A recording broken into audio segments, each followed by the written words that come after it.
No maps, no backup, no second chances. Out there in the wilderness, the rules were simple: adapt or die. The frontier was unpitying. If a man wanted to survive, he needed the right tools. Tools that kept him breathing when everything else was trying to kill him. He needed weapons for hunting and for defense. He needed fire to keep warm and to keep predators at bay. Every item mattered. One wrong choice, one forgotten piece of gear, and a man could starve, freeze, or end up dead on the wrong side of an ambush. And food wasn't the only enemy here. Native tribes defending their land, disease creeping through a cut, a snapped leg miles from help. Any of it could turn an expedition into a death march. My name is Sam, and this is Wild America.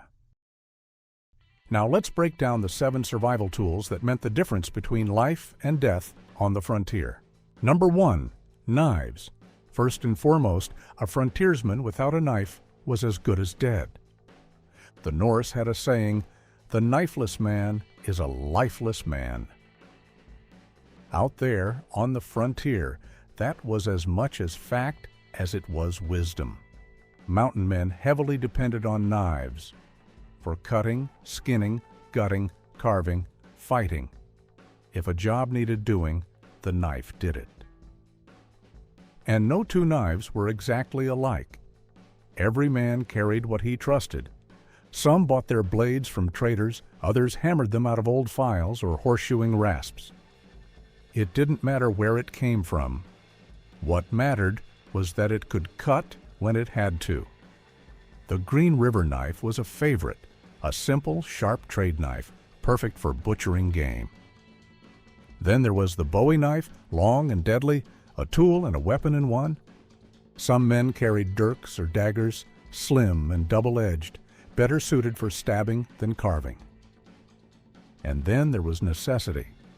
You see, when a man couldn't buy a knife, he made one. A scrap of steel, a wooden handle, a few rivets, that's all it took. Fancy didn't matter. Sharp did. Warren Ferris wrote about how knives were trade, currency, and even survival itself. He recalled an encounter with native traders. They were then permitted to come up and exchange a few skins, moccasins, etc. for knives, vermilion, and tobacco, pilfering the while everything they could lay their hands upon without being discovered. Furthermore, Osborne Russell laid it out plainly as well. A trapper's gear was bare bones, but built for survival. A horse, a few beaver traps, extra moccasins, powder, bullets, and a butcher knife strapped to his belt. Some today believe mountain men all carried Green River knives, made by J. Russell and Company, but that's not the full story. You see, the company didn't start stamping Green River Works on their blades until 1837. By 1840, the rendezvous, or the great trade gatherings of the fur trappers, were done. That left little time for these knives to spread deep into the wilds. And while some trappers may have used them, it's likely most relied on whatever blades they could find, trade, or forge themselves.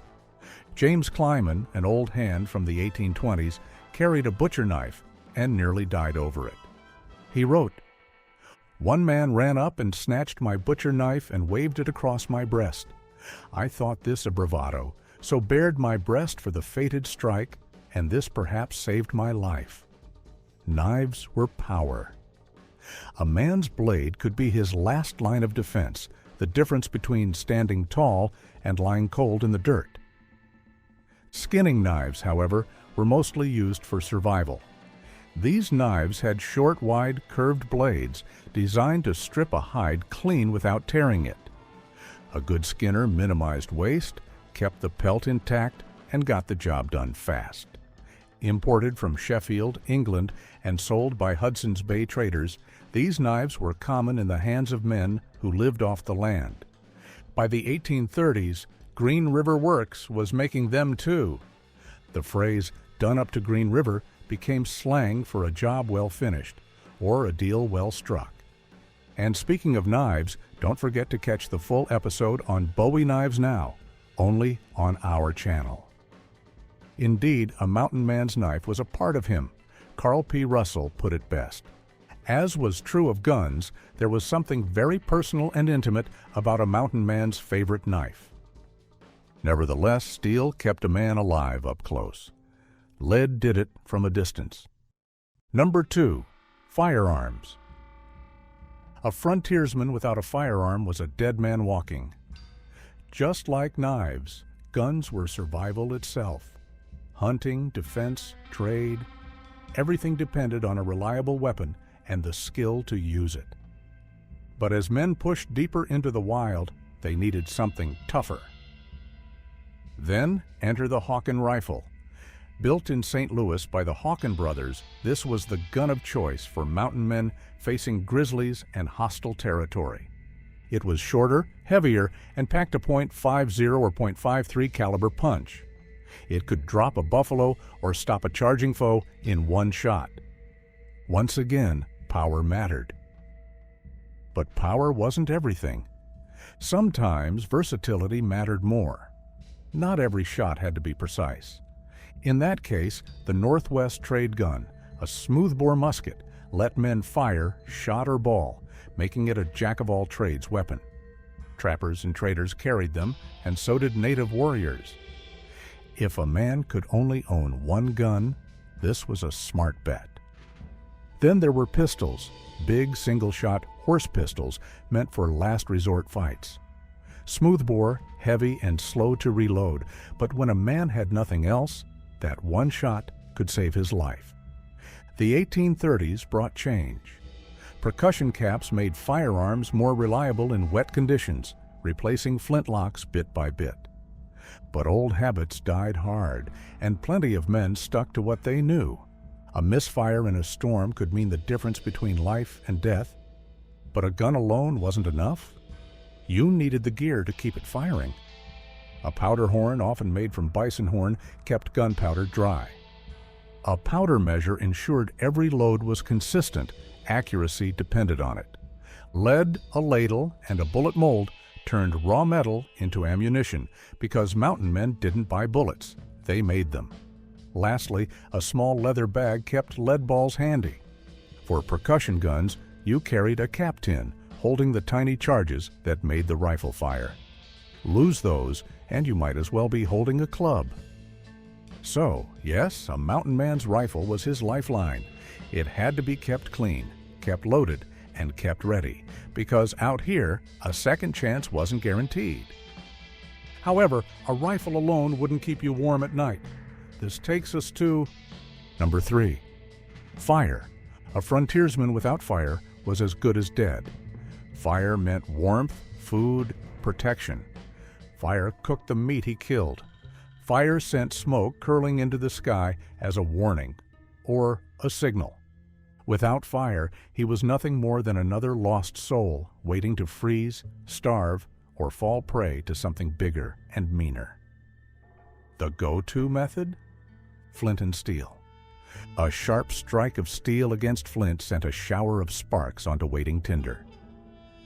The steel, often repurposed from old files, springs, or tools, had to be high carbon, tough enough to throw sparks, but soft enough not to shatter.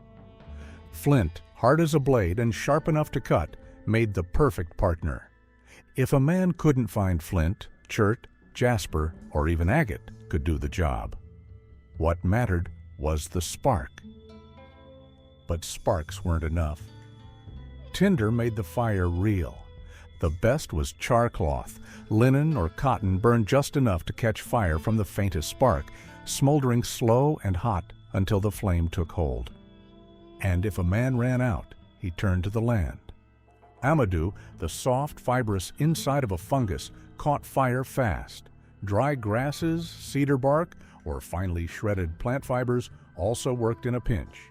A frontiersman had to keep it dry, always ready, because when the wind howled and the night came creeping, there wasn't time to search. But fire-making tools had to be protected. A tin, a pouch, something to keep them from the damp. Mountain men carried them in their possibles bag, protected among their other lifelines. Some carried finely worked fire pouches, passed down or traded, decorated with beadwork or brass tacks. Others had chuckmucks, small, ornate tinder boxes designed to keep fire-starting gear safe and dry. A man might own little, but he never risked losing his fire. Few frontiersmen had fire pistons, but those who did understood their power. A sudden burst of compressed air inside a hollow cylinder could ignite a scrap of tinder in an instant. It was a clever trick, working off sheer pressure and heat, but rare. Most men stuck to what they knew.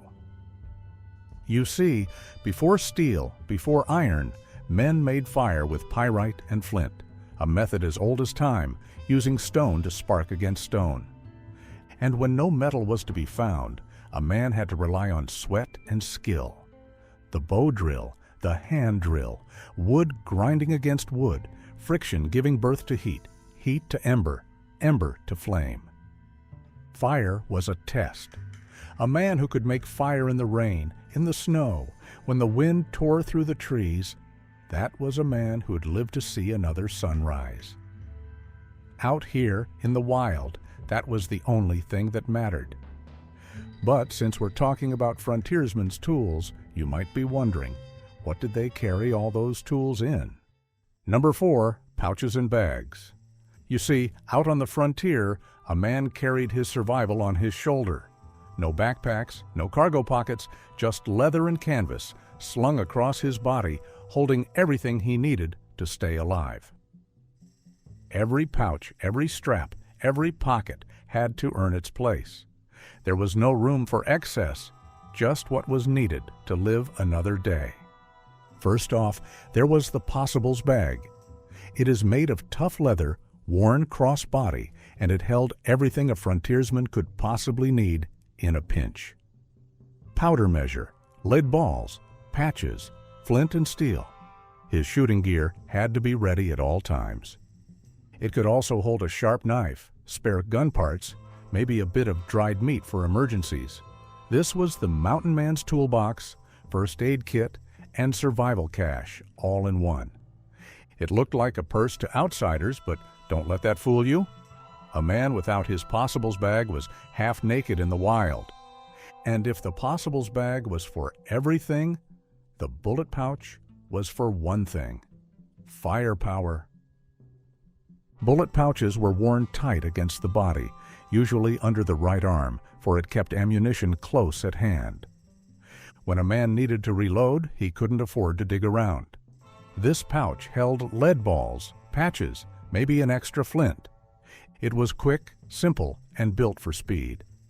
In a gunfight or a fast-moving hunt, it could mean the difference between hitting your mark or taking a bullet yourself.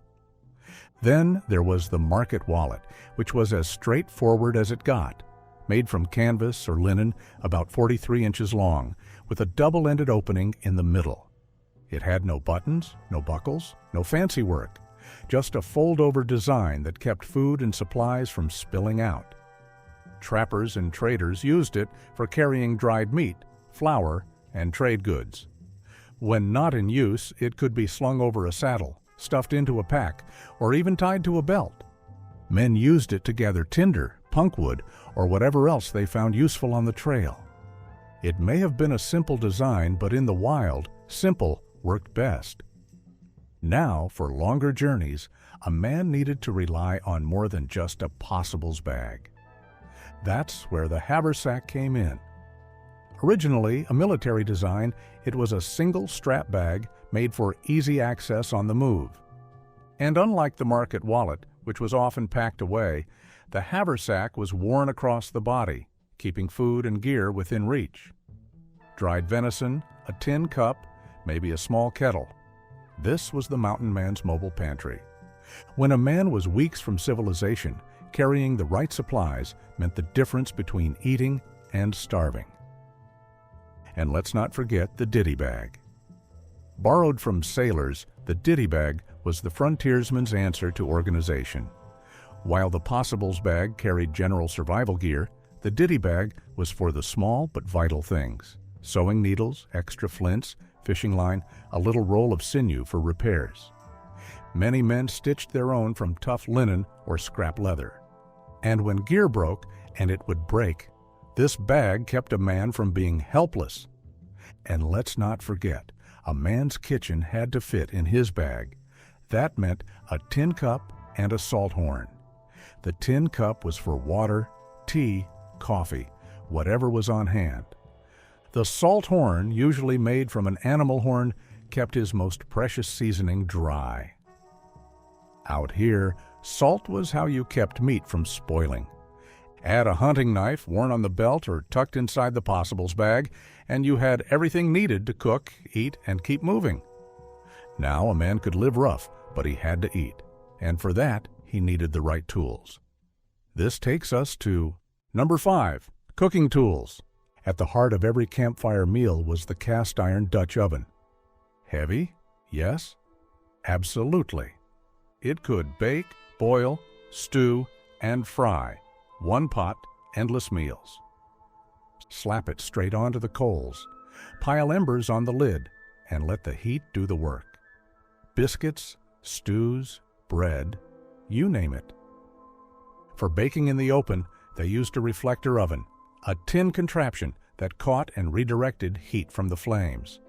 Lightweight and foldable, it made camp bread, pies, and biscuits possible without a fancy hearth. Then there was the spider skillet, a cast iron pan with 3 strong legs. Instead of balancing a pan on shifting logs, this thing planted itself right in the coals. It was hot, stable, and perfect for frying up meat or flipping corn cakes. For eating on the go, frontiersmen had porringers, small, handled bowls made of wood, pewter, or clay. Now these were part of the cook set, good for cooking up mush, soup, or whatever scraps they had left.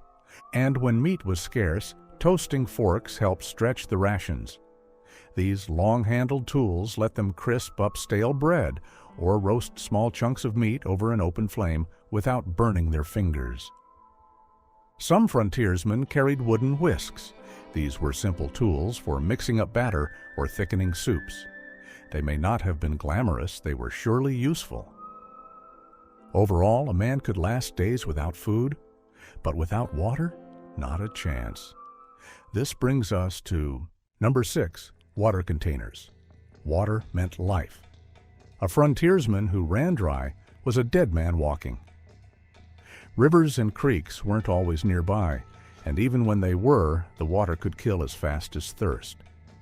A man needed a way to carry it, something tough, reliable, and built for the hard miles ahead.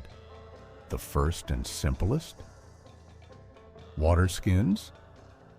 It's basically a pouch of tanned hide, stitched tight and sealed with pitch or wax. Goat or sheep hide worked best. It was flexible, tough, and able to keep water cool. But there was a catch. It made the water taste like wet leather. Some men got used to it, others held their noses and drank. Wooden canteens came next. These were carved from hardwood and bound like tiny barrels. Oak, maple, whatever was on hand. They were solid, reliable, and kept water from sloshing too much on the trail. But if the seams dried out, they'd leak like a cracked dam. A smart man kept his full. Nature, however, had its own solution. Gourds, hollowed, dried, and sometimes wrapped in rawhide for extra strength. These were also light, easy to carry, and surprisingly good at keeping water fresh. Some were fitted with wooden necks and cork stoppers to keep dirt and bugs out. But drop one on a rock and you'd be drinking dust. In time, however, metal changed the game. By the mid-1800s, tin canteens were everywhere, light, durable, and easy to mass produce. Soldiers carried them by the thousands during the Civil War. Most were wrapped in cloth to keep the metal from heating up in the sun. They were a big step forward, but not perfect. Tin rusted. A careless man might find his water tasting like iron. Now carrying water was one thing, finding clean water was another. Springs were best, but rivers and lakes? A gamble? Some men boiled their water when they had time. Many didn't. Dysentery and cholera cut down as many men as bullets did. A careless drink from the wrong stream could put a man in the ground, and for bigger groups or long hauls, there were barrel canteens, small reinforced water kegs built to ride in wagons or on pack animals. They held more but were heavier, best suited for those who traveled in numbers. Interestingly, native tribes had their own ways. Some wove baskets sealed with pine resin, others used hollowed-out animal bladders or birch bark containers. Many frontiersmen learned from them, picking up tricks that kept them alive when their own supplies failed. But by the late 1800s, it didn't matter what his water container was made of. It only mattered that it worked. Now, what else did a frontiersman need to make it out alive? Number 7, miscellaneous gear, the small stuff that kept men alive. Like we always say, a frontiersman's life hung on the tools he carried. The big ones, rifles, knives, fire starters, got all the attention in this episode. But it was the smaller, often overlooked gear that made the difference between scraping by and succeeding in the wild. Other than the previously mentioned knives, a man without a proper blade was a man in trouble. Whether it was a tomahawk, hatchet, or full-sized axe, every mountain man carried something sharp and battle-worthy. These tools split wood for fires, carved shelters, and cracked open bones for marrow. And in a fight, they could end a man just as fast as a bullet. Tomahawks were light, easy to carry, and deadly in a pinch. Axes, on the other hand, were heavier but could fell trees. Some carried both. No one traveled without one. And if you want to learn more, check out our recent episode on survival tips, where we take a deeper dive into tomahawks and their many uses.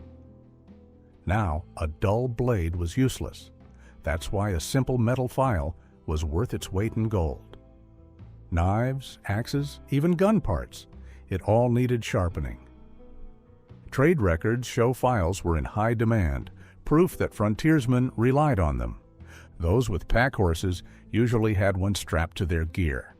Foot travelers, however, had to make do with a whetstone, but sooner or later, a real file was needed. Now, a silk scarf might not seem like survival gear, but it was. Worn around the neck, it blocked the sun and wind. Tied around the mouth, it kept out dust. Used as a bandage, it could stop bleeding. Wet and wrapped around the head, it cooled a man down in the blistering heat. In a pinch, it could even be a sling or a makeshift bag. It was simple, light, and endlessly useful. Also, spare fabric had its many uses. Red flannel, a favorite, worked as insulation, a blanket, a bandage, or even trading stock. And in freezing temperatures, layering it under a coat added precious warmth. A smart man always had some stashed away. Now, wool kept men alive. Hudson Bay blankets, on the other hand, were thick and warm, and they were some of the best a frontiersman could rely on. They held heat even when wet, making them essential in the brutal winters. The point system stitched into the fabric showed size and weight, important details when picking the right one for the journey. Many traded furs for these blankets, knowing they could mean the difference between waking up cold and not waking up at all. And although canvas was tough, waterproof, and adaptable, it found its use as ground cover, a tarp, a shelter, or even a makeshift pack. Tents were made from it, saddlebags reinforced with it. If something needed covering, carrying, or patching, canvas did the job. Every man who planned to survive packed some. So, as you see, a mountain man's tools were survival, plain and simple. A frontiersman didn't carry what he didn't need. Every item had a purpose, and the right gear meant the difference between another day on the trail or never making it home.